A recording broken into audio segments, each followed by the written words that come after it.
Many of the most astonishing feats of ancient engineering are often avoided by historians, with many historical research materials absent their existence, due to their unexplainable origins.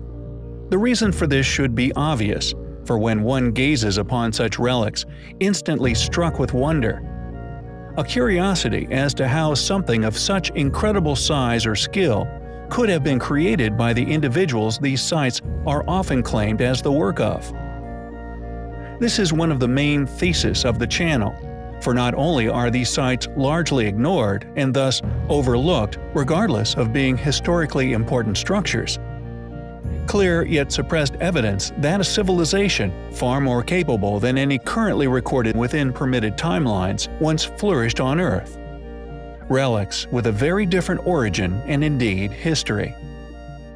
We believe that such structures were instead rediscovered by the many academically claimed builders, and this is often argued as being supported by empirical archaeological evidence. However, the archaeology merely proves inhabitation, not construction, with a record of construction never found within any of these academically claimed cultures' surviving records. Merely having re-inhabited such structures for strategic motivations, and in doing so, left their own archaeological footprint, subsequently concealing an unknown aspect of human history, one which came to an abrupt end, and one such site largely unknown by the greater world is known as the Herodium. What makes this structure so incredible is not the small arrangement of stone structures within the center of the build, but the earthwork itself, the entire site's footprint, and indeed the volume of earth utilized in the making of this ancient earthwork was of gigantic proportions. A seemingly pyramid-sized volume of earth used in the building of what can only be described as a respectably sized hill made by the hands of ancient man. Once one inspects this site from the air, its huge size becomes apparent, and the incredible feat this once was, an undertaking, if in fact constructed with primitive tools, would have been a task of unimaginable hardship. Thousands of tons of earth were at some point quarried and then transported to this spot, subsequently creating an incredible well-sheltered inhabitation with an intimidating incline on all sides. Many similar earthworks can be found throughout the United Kingdom, with the biggest pyramid in Europe known as Silbury Hill, mysteriously made completely of chalk. Yet this little mentioned site dwarfs Silbury Hill by some measure. The question is, how old is Herodium? Who made it? How did they accomplish such a feat? It is, undoubtedly, highly compelling. Chufut-Kale is an astonishing ancient city, argued by mainstream historians as dating back only to medieval times. However, this we suspect is possibly due to it being documented during this time as having served as a fortress within the Crimean Mountains, a national monument of Crimean Karatis culture. Although argued to be fairly recent archaeology, we believe, however, that upon closer inspection, a far more intriguing, far older story for its origins begins to appear. Identifiable advanced features so often discussed here on our channel, found throughout the ancient world, remnants indicative of a far older, far greater, technologically advanced group having once been responsible.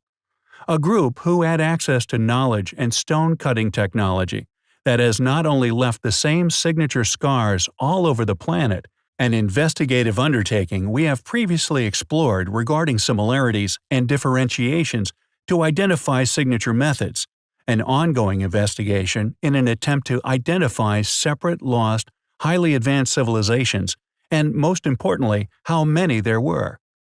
The site was clearly built by a group who were also capable of quarrying and placing enormous stones, sometimes over 1,000 tons in weight, atop one another.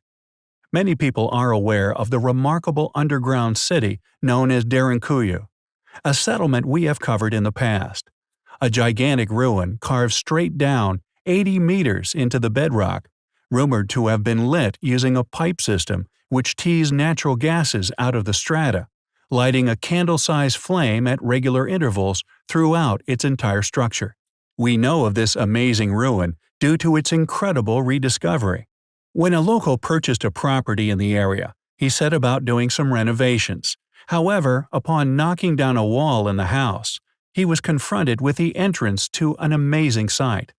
This in turn attracted the media, thus Derinkuyu's public popularity, regardless of its controversial nature, was cast in stone, with rather difficult to explain origins. However, Chufut Kale, although itself a partially underground, partially above ground, yet no less incredible ancient city, also carved with incredible precision from the bedrock of Earth. The site was discovered and studied in depth initially by mainstream funded individuals. As such, predictably, it has subsequently been little shared publicly. This, regardless of its incredible nature, its prehistoric appearance, and the fact that it even appears to be older than its more famous counterpart, Derinkuyu. The site is largely ignored, and this is undoubtedly due to the institutionalized powers that be, who constantly monitor and thus control the financial incentives. Anyone requesting exploratory funding, whether within such fields as education, archaeology, or history, will simply be refused any application for a funded expedition. This reluctance to approve any in-depth public exploration of the site has long kept the lid on these ruins, and we feel for good reason. For although Chufut Kale was once masterfully carved from solid stone, created to house many hundreds of families and individuals, the erosion present on the site is also staggering. Many of the once refined chambers are slowly losing their form and returning to nature, with some caverns seemingly identical in appearance to many sites academia would simply dismiss as natural formations. Yet regardless of this dismissal, and the deliberate overlooking of its grandeur by certain fields of study, we find Chufut Kale highly compelling. Petra, undoubtedly one of the most impressive stone-cut ancient cities on Earth. Carved into the meandering rising rock faces, within a red stone gorge in Jordan, with the mastery of the original stonecutter's abilities on full display, unfinished, possibly perceived as insignificant areas of this site. Invaluable to our investigations into their construction, as these areas still possess the initial stages of the stone-cutting procedure, patterning we have used to identify the work of the creators of these sites, by means of the tool marks they left behind, now found and identified by us at a number of different ruins all over the world. However, Petra is a place that, although used as the backing for many popular titles, the true size of the entire city, and indeed many of the lesser studied, rarely mentioned corners of the site, and the sculptures found therein, are just as impressive. Some of these areas displaying a tremendously greater age, proof of a far earlier group of stone-cut dwellings, created far earlier in history, which are found intermingled with the more recognizable structures. For not only is any logical explanation as to how such structures were originally constructed absent from the mainstream tale of events, but additionally a near-identical conundrum confronts historians regarding the temples in India, one such being that of Kailash. These temples, instead of having been cut into rising rock faces, as found in Jordan's Petra, were instead carved downwards out of the bedrock, which was no less of an incredible feat, if anything, an even more impressive accomplishment. Additionally, why structures on completely different continents, both cut out of solid rocks, would share the same tool markings, which, like a fingerprint, are now allowing said sites to finally be linked together, providing compelling evidence to support the posit of a past now lost, once highly advanced global civilization, which existed far before academically documented history. Additionally, just like that of Longyu Cave in China, yet another ancient site cut straight out of solid stone, the hundreds of thousands, possibly millions of tons of waste mortar has never been found. To create such an enormous structure is one thing, but to actually successfully transport away all of the quarried stone is a feat we feel would have taken any distant culture permitted to be studied by mainstream archaeology many years to have been accomplished. So long, in fact, that it is implausible to suggest this happened. Evidence of this would litter the sites, and many individuals would have been discovered by now, buried there, each displaying telltale injuries from what would have been an unimaginably difficult task to have accomplished. Bosda Caves in Turkey is yet another ancient site quarried from the bedrocks of Earth, which too shares the same tool marks, left by the same technology that clearly cut all of these sites, thus strongly supporting the premise that all these sites were not only cut by the same civilization, but they utilized lost yet once highly efficient technologies in the original building of these relics. Petra is a site that is thankfully remarkably sheltered, and thus remarkably well preserved, yet due to the areas clearly being of a far greater age, supports the further premise of there having been multiple past civilizations which once dwelled here. Civilization which have been and gone on our planet, which are unfortunately often dismissed or ignored, even hidden with great effort. Yet thankfully, the proof, no matter how some try to keep hidden, remains for all who can recognize them to see, proofs which we find highly compelling. The modern-day institution, man's way of organizing belief systems into their different clans, cult-like attitudes, often driven by an existential perception, specialisms of some form, or merely a naturally occurring passion. They are either built around a certain series of events or an apparent fact or claim, which stand as the cornerstones of said institution. It is therefore within the profiteers of said ideology's interests to not only suppress any evidence that may surface that would make their treasured institutions crumble to their very core foundation, but to actively destroy said relics whenever one gets an opportunity to do so.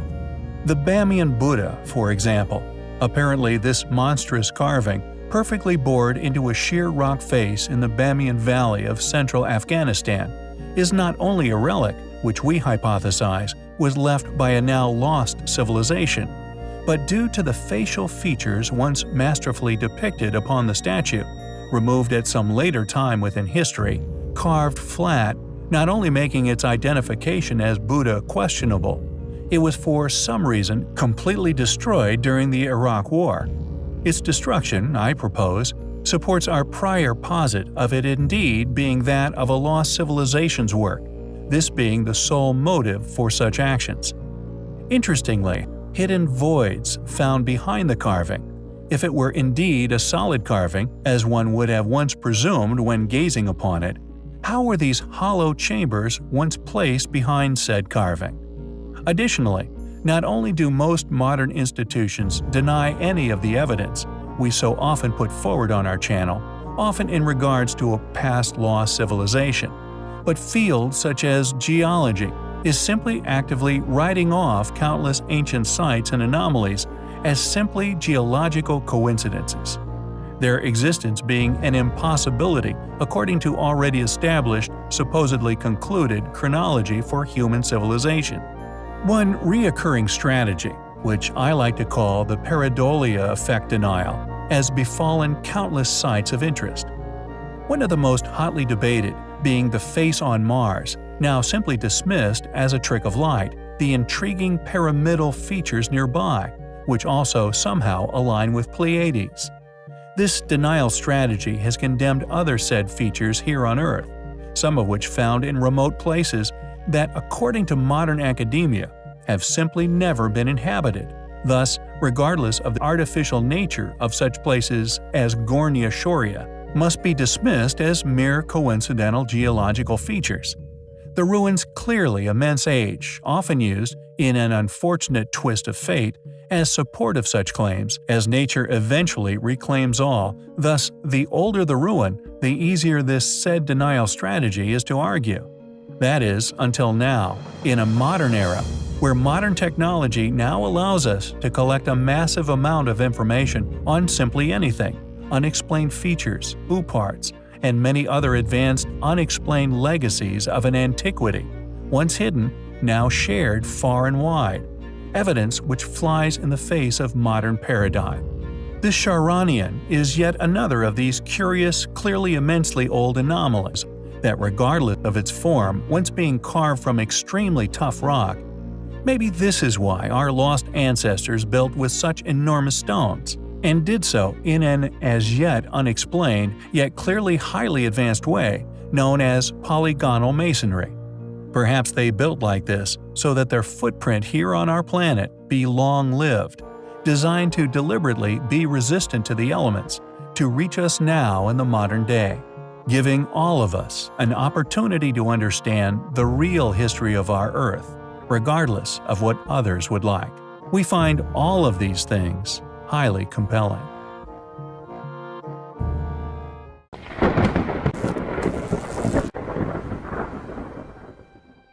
Ollantaytambo, within Peru, is undoubtedly one of the most incredible ruins to be found anywhere on Earth.